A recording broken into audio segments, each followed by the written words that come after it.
Shalom, shalom, peuple des dieux. Très heureuse de vous retrouver dans le cadre de ces programmes chrétiens, religieux. Merci à vous tous qui avez choisi cette chaîne de télévision pour votre édification. Sur ce plateau aujourd'hui, nous recevons celui que vous avez réclamé. Il s'agit de l'homme des dieux, le prophète Placide Massessé Boulamou, qui revient une fois de plus pour vous parler de la part du Seigneur, cette fois-ci avec comme thème les ouvriers de la dernière ère. Et avec lui, vous serez édifiés une fois de plus. Vous aurez plusieurs autres programmes qu'il a conçus pour les peuples des dieux, pour vous, bien sûr, qui nous suivez à travers la République, pourquoi pas à travers tous les continents du monde. Merci à vous et que Dieu du ciel vous bénisse. Shalom, homme de Dieu. Shalom, Madame Mireille. Voilà, nous sommes très heureuses de vous recevoir une fois de plus. C'était vraiment sur demande des téléspectateurs. Ils ont dit vraiment, nous voulons qu'ils reviennent encore nous édifier. Amen. Voilà, que vous êtes là, vous avez répondu favorablement à l'invitation de ces fidèles téléspectateurs, de ces hommes, des enfants de Dieu qui veulent, en tout cas, qui ont la soif d'écouter la parole de Dieu au travers vous. Et aujourd'hui, nous parlons, je venais de le dire, des ouvriers de la dernière ère. Que peut-on savoir d'un ouvrier? Très bien, c'est une question pertinente qui est tirée du livre de Matthieu chapitre 20, depuis le verset 1er jusqu'au verset 16e. Par la grâce du Seigneur, le Saint-Esprit nous a mis à cœur même d'aborder ces grands thèmes. C'est dimanche le 7 décembre au 14 décembre à partir de 16h30 à 19h30. Donc aujourd'hui, dimanche 7. Exactement. Voilà.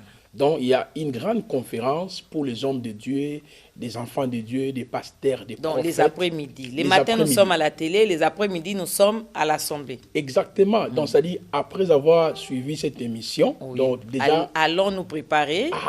Parce que le soir... Nous serons ensemble dans la commune de Lemba. Dès que vous arrivez à Lemba Super, vous voulez aller vers Lemba Terminus, au milieu, il y a une salle de fête qu'on appelle la Galerie Gotanzambe. Nous serons là à partir de 16h30 à 19h30. C'est là où nous allons décortiquer vraiment ces thèmes dans les détails.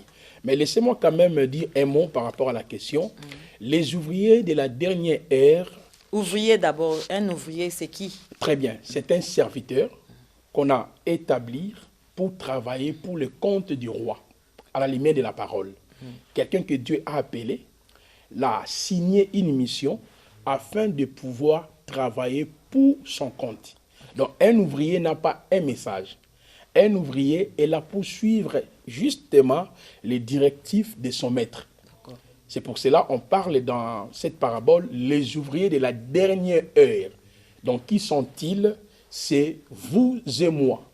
Parce que dans les textes... Donc ça sort d'un parabole, en fait. Exactement. Matthieu chapitre 20, le verset 1er jusqu'au verset 6e. Lorsque vous lisez dans Éphésiens chapitre 4, depuis le verset 8 jusqu'au verset 11e, la parole nous dit, c'est lui qui était descendu, c'est le même qui est monté, il a fait le don aux hommes. Il y a les prophètes en somme, les docteurs en somme, les évangélistes en somme, les pasteurs en somme. Ce sont eux qu'on appelle les ouvriers. Parce que dans 1 Corinthiens chapitre 3, depuis le verset 14 jusqu'au verset 16e, la parole nous dit, nous sommes ouvriers avec Christ. Serviteurs doulos en grec avec le Seigneur Jésus-Christ. Eh bien, nous sommes des ouvriers de la dernière heure, ou les ouvriers du soir, où les ouvriers assigner une mission afin de répéter la vision du maître qui n'est rien d'autre que la prédication de la croix. Qui nous raconte alors Matthieu 20, 1 à 16, comme vous venez de dire, et par rapport à cette parabole. Très bien. En lisant cette parabole, il y a au moins 4 informations importantes. Nous avons d'abord l'expression « le royaume des cieux est semblable à un maître ». C'est-à-dire on parle d'un maître de la maison qui avait sa vigne. Donc il y a quelqu'un qui a son champ en même temps à sa vigne. On nous parle des ouvriers de la 3e heure, 6e heure et 9e heure. Ok. Qui les a embauchés? C'est le roi, le maître. Il les a embauchés dans le but de travailler pour sa vigne. Les ouvriers de la 3e, 6e et 9e heure. Alors le maître s'est convenu avec eux que vous aurez comme salaire un denier. Et après avoir travaillé avec les ouvriers de la 3e, 6e, 9e heure, il va choisir les ouvriers de la 11e heure ou les ouvriers de la dernière Donc, heure. il va faire la sélection entre les 3 ouvriers. Exactement. Entre les ouvriers de la 3e, 6e et 9e heure. Oui. Il fait la sélection pour ressortir les ouvriers de la 11e heure. Exactement, exactement. Ça, non. Ça dit, si on doit rester dans le contexte, les ouvriers de la 3e heure, les ouvriers de la 6e, les ouvriers de la 9e heure représentent les serviteurs de l'Ancien Testament. Okay. Ça représente la dispensation de l'Ancien Testament.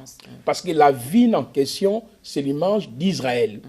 Donc les ouvriers de la 3e, 6e, 9e heure, nous pouvons les considérer comme les prophètes de l'Ancien Testament, les sacrificateurs, les juges, les rois que le Seigneur a envoyés dans le but de travailler pour son peuple d'Israël.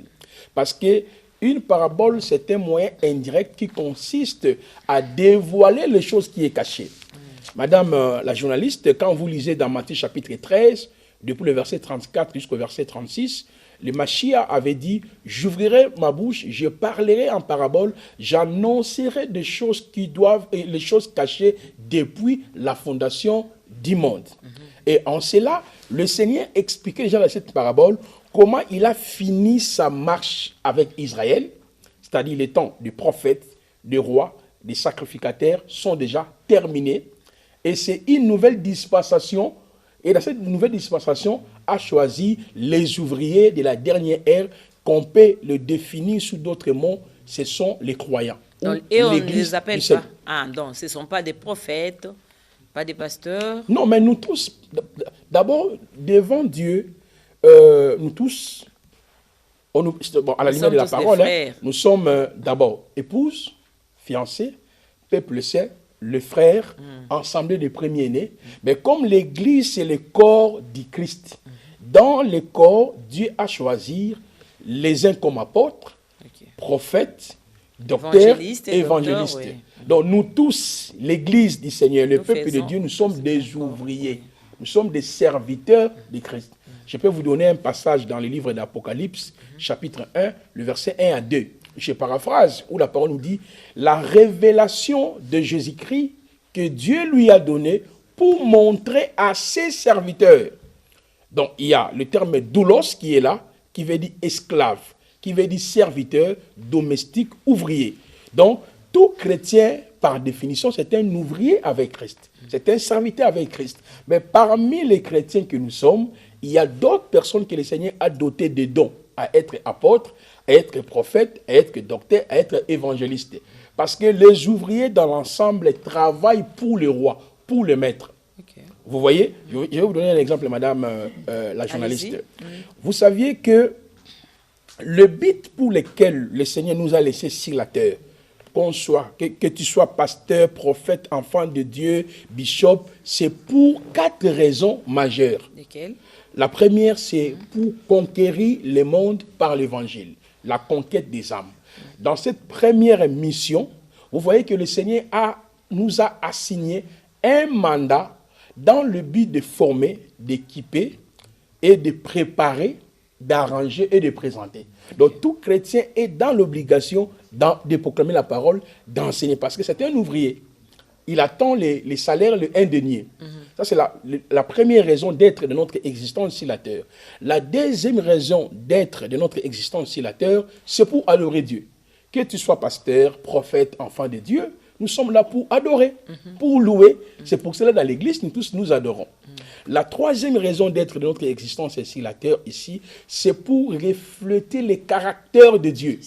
Parce qu'un chrétien est celui que Dieu a sauvé. Ça, c'est les salis passés. Dieu continue de sauver les salis de l'âme. Et Dieu sauvera, ça c'est le salut du corps, la rédemption qu'on appelle l'enlèvement. Okay. Donc, d'où que tu sois pasteur, bishop, prophète, vous avez besoin de ce qu'on appelle le renouvellement de l'intelligence, la transformation de notre âme. Et la dernière raison d'être de l'existence de l'Église des Silateurs, c'est pour mettre au service des autres le don que tu as reçu. Et en cela, nous avons... Ce n'est pas pour créer des boutiques. Non! L'Église, c'est la famille. C'est pour cela, madame la journaliste Mireille, nous avons le don, selon Éphésiens 4, chapitre 4, depuis le verset 6, 7, 8, où la parole nous dit, c'est lui qui était descendu, c'est le même qui est monté, il a fait les dons aux hommes. C'est pour cela, les pasteurs, les prophètes, les docteurs, les évangélistes, on les considère aussi les ouvriers, parce qu'ils ont été embauchés, établis, installés par Dieu. Oui. Mais il y a aussi les dons qu'on retrouve dans 1 Corinthiens chapitre 12, depuis le verset 1er jusqu'au verset 8e. Et ces dons sont répartis en 3 axes. Dans le premier axe, nous avons le don des révélations. Il y a la parole de connaissance, parole de sagesse, discernement des esprits. Il y a le don de puissance, guérison, miracle et foi. Et enfin, le don d'inspiration, la diversité des langues, l'interprétation des langues et la prophétie. Mais ce sont les dons que le Seigneur a donnés à l'Église, que tu sois pasteur, que tu sois la femme de Dieu, voyez. Et dans le texte de 1 Pierre, chapitre 4, 1 Pierre 4, le verset 10, où la parole nous dit que chacun de nous met au service, vous voyez, des autres, le don qu'il a reçu. Et enfin, il y a les dons qui sont consignés dans Romains chapitre 12, depuis le verset 8 à 4, libéralité, miséricorde, hospitalité, la gouvernance. Donc, lorsqu'on parle des ouvriers de la dernière heure, ou les ouvriers du soir, ou les ouvriers du temps de la fin, dans la première définition, il s'agit de l'Église du Seigneur, du peuple de Dieu.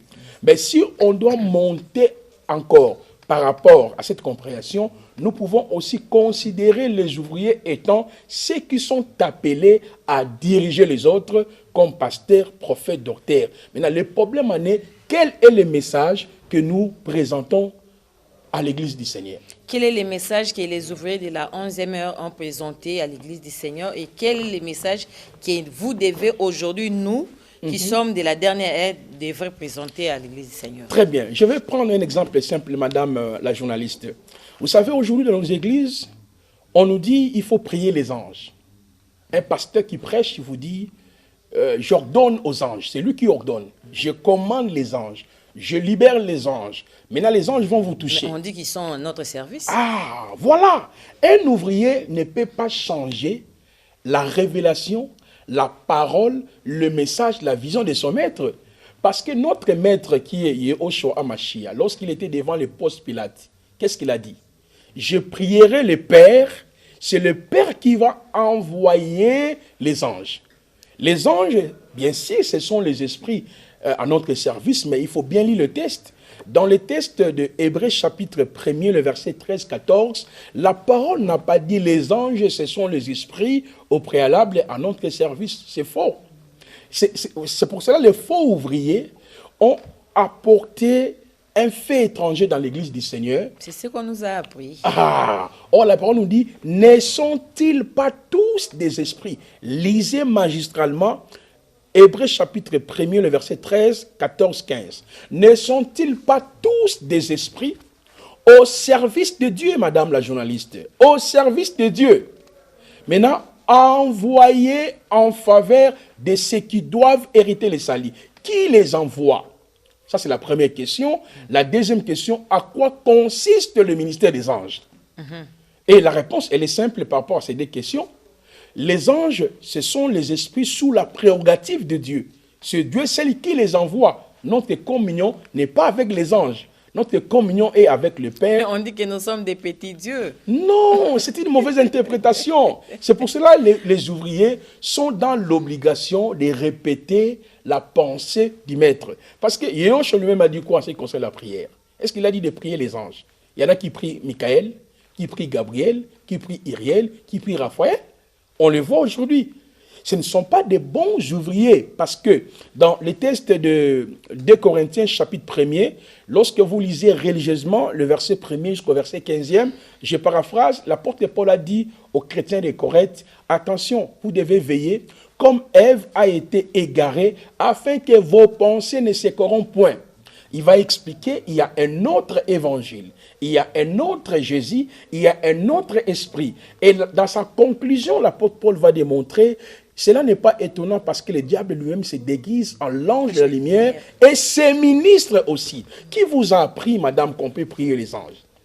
Qui vous a appris qu'on peut commander les anges? Qui vous a appris qu'on peut adorer les anges? Or, la communion des chrétiens ne sont pas liés avec les anges. Notre communion est liée avec le Père. Parce que la croix est le seul chemin par lequel l'homme est retourné à Dieu. Jésus-Christ est le seul chemin par lequel Dieu est venu dans l'homme. Ok. J'ai demandé la différence entre les ouvriers de la 11e heure et ceux de... Non, je suis en train d'arriver déjà sur cette question. Ouais, c'est pour vous montrer que, en réalité, nous, la mission qui nous a été assignée, c'est de présenter l'évangile de la croix, le message de la croix. Maintenant, il y a aussi les ouvriers qui sont là pour enseigner un autre message, un autre évangile. Prenons par exemple, on vous dit, il faut jeûner pour briser les liens ancestraux. Il faut jeûner pour briser les malédictions générationnelles. Il faut jeûner pour briser les autels qui ont été établis. Ouais. Au-delà de cela, on vous dit, il faut faire des offrandes sacrificielles parce qu'il y a des autels qui ont été établis. Madame la journaliste, est-ce que vous voyez que ces gens-là ne travaillent pas pour l'intérêt du maître qui les a embauchés? Parce que le maître qui bouffe cette offrande, toutes ces offrandes-là, qui le bouffent? Non, c'est parce qu'il y a des mauvais ouvriers sur le terrain. Et en cela, madame la journaliste, je suis en train de vous faire comprendre qu'il y a un problème. Donc, la conférence que nous sommes en train d'organiser, nous serons avec le prophète Gary, l'apôtre Sylvain, c'est pour que nous puissions réfléchir. Qu'est-ce que nous sommes en train de prêcher exactement à l'église du Seigneur? Est-ce que le message là est authentique? C'est ça la problématique. Comment la parole nous dit? Jésus-Christ nous a affranchis. Si quelqu'un est en Christ, il devient une nouvelle création. Les choses anciennes sont passées. Voici, toutes choses sont devenues nouvelles. Madame, les choses anciennes signifient quoi? Les liens, les autels, les péchés d'amis, tout ont pris fin par la mort de Yoshua à la croix de Golgotha. Oui. Mais qu'est-ce que nous faisons dans nos églises? Il faut briser, il faut gêner, il faut combattre. Donc nous avons ressuscité toutes ces choses-là qui avaient pris fin lors de notre baptême. Merci. Quand je vous pose la question, madame, peut-être que je n'ai pas les droits, mais quand même vous êtes chrétienne. Vous êtes chrétienne, non? Oui, bien sûr. Vous êtes née de nouveau? Amen. Alors si vous êtes née de nouveau, est-ce qu'un bébé peut aller faire la guerre? Pas du tout. Comment nous sommes nés de nouveau? Quand on dit la nouvelle naissance, veut dire c'est le début de mon existence sur la terre. Donc celui qui est né de nouveau dépend de sa maman, comme nos enfants. Vous êtes une femme, vous connaissez très bien. Après une fois que vous avez mis un enfant au monde, mais l'enfant, est-ce qu'elle doit aller chercher, faire des combats? Non, l'enfant dépend de vous. En tout et pour tout. Merci. C'est pour cela que la parole nous dit dans Colossiens 2,10, vous avez pleinement en Christ.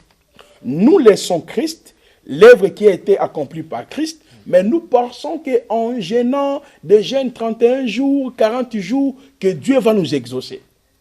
C'est pour cela que nous allons encore réfléchir pendant cette assise pour que nous ayons quand même l'idée. Est-ce que le message que nous sommes en train de prêcher dans l'Église, c'est vraiment, ça fait partie de la feuille de route qui nous a été assignée par notre maître?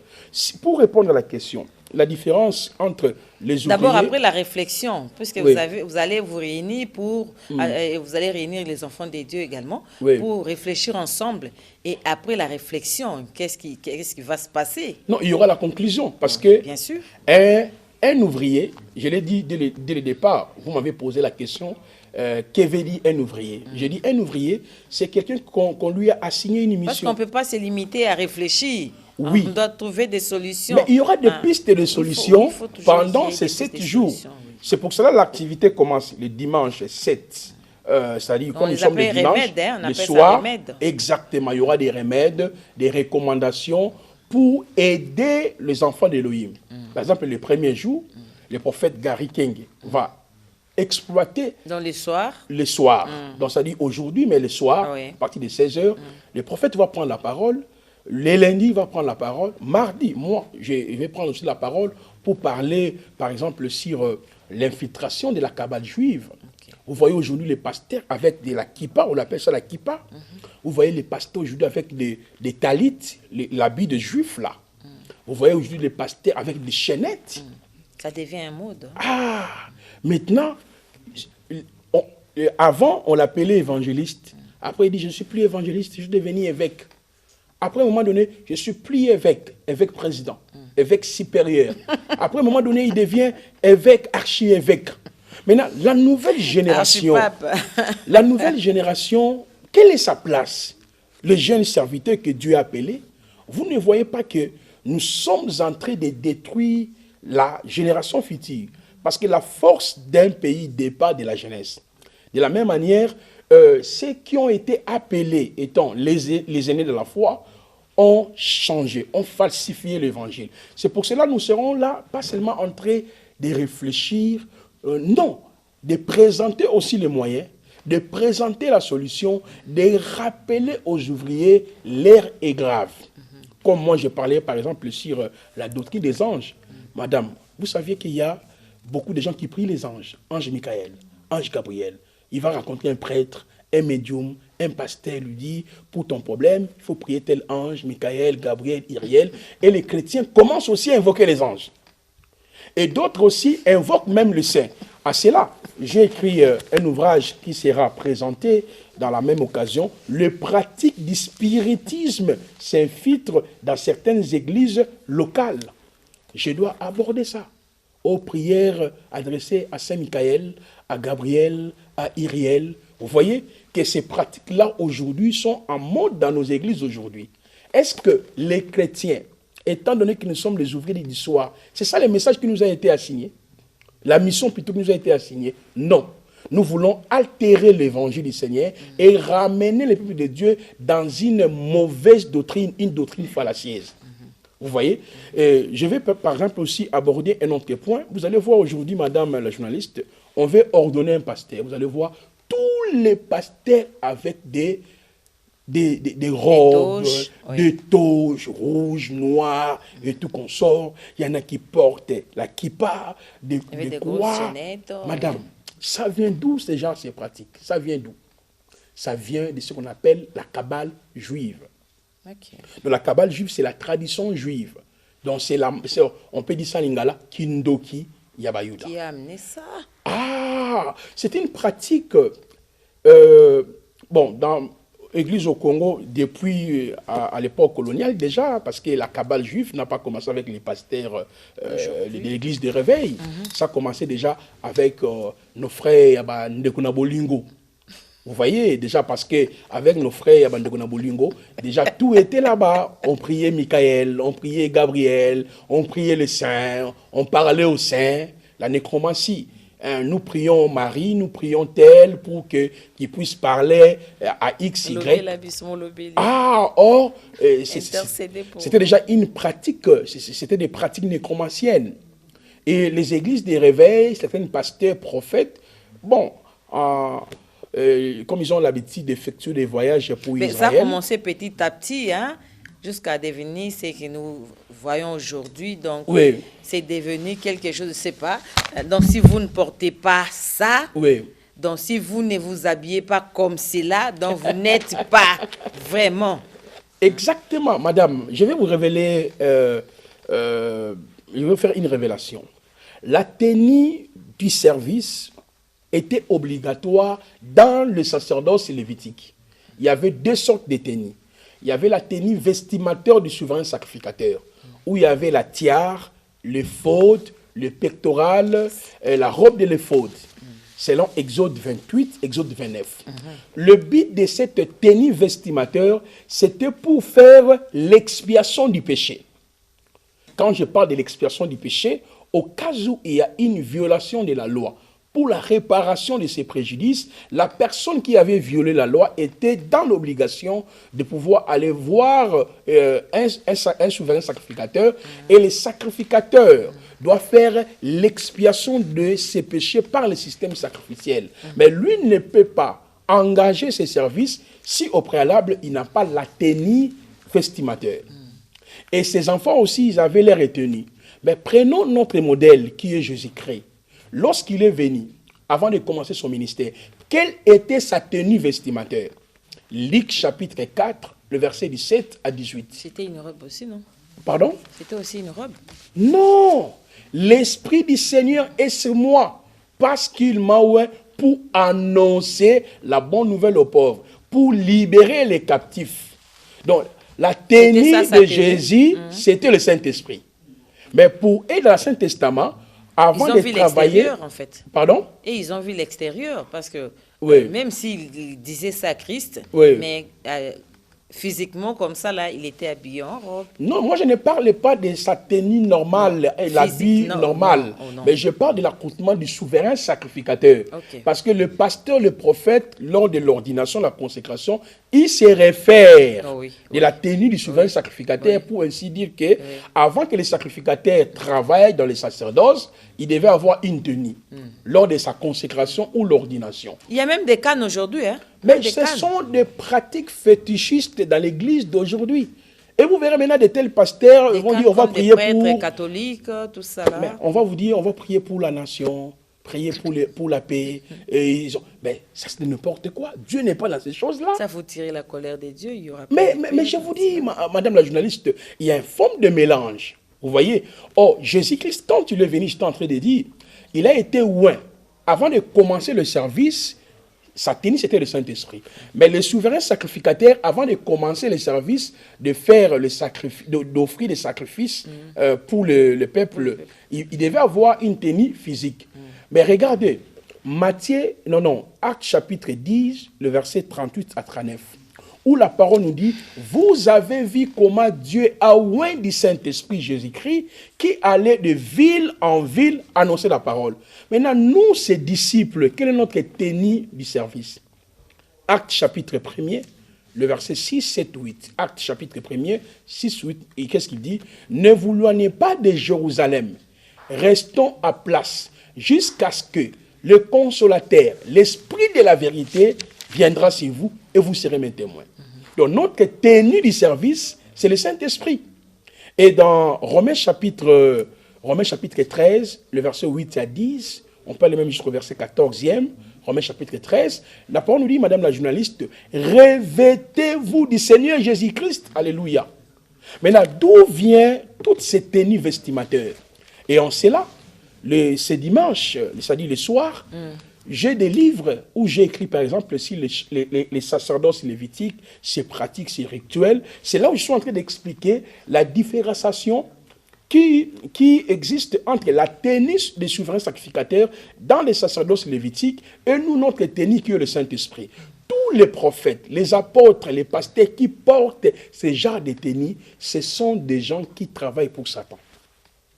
Ah bon. Mais je vous dis la vérité, est-ce que vous pouvez accepter, madame la journaliste, de prêcher, de présenter l'émission avec la tenue de votre père qui est chef coutumier? Pas du tout. Tu diras quoi? Je ne suis pas chef coutumier. Ah, à part ça, tu diras encore quoi? C'est la sorcellerie. C'est la sorcellerie. Ah, parce que la tenue du chef lui permet d'être en contact avec les entités invisibles. Si on invite le chef coutumier, il viendra avec sa tenue. Il va vous dire, la couleur, le symbole ont une signification. Comment nous pouvons condamner nos traditions? Non, c'est la magie. Il faut prier, il faut casser. Mais nous acceptions de prendre la tradition juive.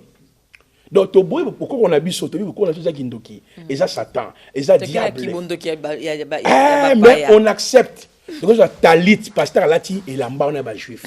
Pasteur alati, chapeau est juif. Asiminzete, ala type croix, à part le bir rababa shondo bobo Congo, nous prions pour Congo.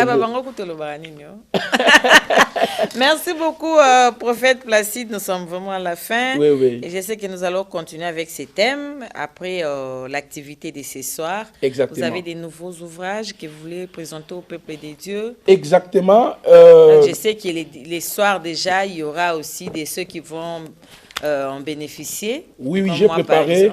Moi, je vais prendre maintenant là ou bien je vais donc, attendre le soir. Je vous ai amené les saluts holistiques en Yehoshua et les 3 étapes de la rédemption de l'homme. Ça, c'est pour vous. Merci. Je vous ai amené aussi les pratiques du spiritisme s'infiltrent dans certaines églises locales. Et il y a aussi comment vivre dans la vie de l'esprit et celle de la foi après l'œuvre achevée de Yehoshua à la croix. Parce que nous allons distribuer gratuitement les ouvrages tels que Anouka. Vous présentez voilà. Là, ce sont les différents ouvrages. Donc, il y aura 3 ouvrages que je dois donner gratuitement. Le premier, c'est l'angiologie biblique face à la Kabbale juive. Okay. C'est-à-dire la doctrine des anges. Donc, je vais aborder et distribuer aussi l'autre ouvrage qui est intitulé Loi et récit d'Anouka, le judaïsme dans l'église d'aujourd'hui. Gratuitement. Okay. Et puis, ça c'est le tome 1. Le tome 2 aussi, porte le même titre, Loi et récit d'Anouka, le judaïsme dans l'église d'aujourd'hui. C'est là où nous sommes en train de dénoncer ces pratiques fétichistes, les erreurs. Et je pense que ce dimanche, ça sera un moment incroyable. Ce soir. Ce soir. Voilà. C'est-à-dire, après l'enseignement, les hommes de Dieu va toucher leur cœur. Même les enfants de Dieu ne seront plus emportés de tout va, des doctrines. C'est pour cela que je vous invite, apôtres, prophètes, ministres, députés, enfants de Dieu, venez, dès que vous arrivez à Lemba Super, vous voulez aller vers Lemba Terminus, au milieu là, il y a une salle de fête, c'est aussi le lieu de notre culte, parce que nous sommes là chaque dimanche seulement, à partir de 8h30 à 11h30. Mais spécialement pour ce soir, on commence à 16h30, et à 19h30. Donc nous serons là dimanche, lundi, mardi, mercredi, jeudi, vendredi, sauf samedi. Et puis on clôture l'autre dimanche prochain. Dimanche 14. Voilà. Ok. Votre numéro de téléphone, prophète. Merci. Mon numéro, c'est plus 243 81 23 62 658. Plus 243 81 23 62 658. Merci beaucoup, homme de Dieu. C'est moi qui vous remercie, madame la journaliste. Merci, voilà. Merci à vous, chers enfants de Dieu, qui nous avez choisis et suivi, voilà, excusez-nous. Nous avons parlé des ouvriers de la dernière heure et c'était avec le prophète Placide Masese Bolamou. Venez ce soir à 16h déjà, nous serons là tous. Moi également, je serai là. Si vous serez là, moi également, je serai là d'ailleurs à l'entrée pour vous accueillir et ça sera chaud. Ça sera chaud, nous serons vraiment bénis par rapport à ces programmes. Il y aura d'autres hommes des dieux qui seront là pour nous édifier et nous ouvrir en fait les yeux par rapport à et les oreilles, par rapport à ce que nous avons déjà entendu et ce que nous voyons aujourd'hui dans nos différentes églises. Voilà. Galerie Gotanzambi, ce soir à 16h. Venez nombreux, les enfants des dieux, nous serons bénis. Voilà, c'était votre servante Mireille Binda qui vous fait cet appel en fait. Merci une fois de plus et que Dieu vous bénisse. Rendez-vous ce soir, nous serons là pour glorifier le Seigneur. Merci.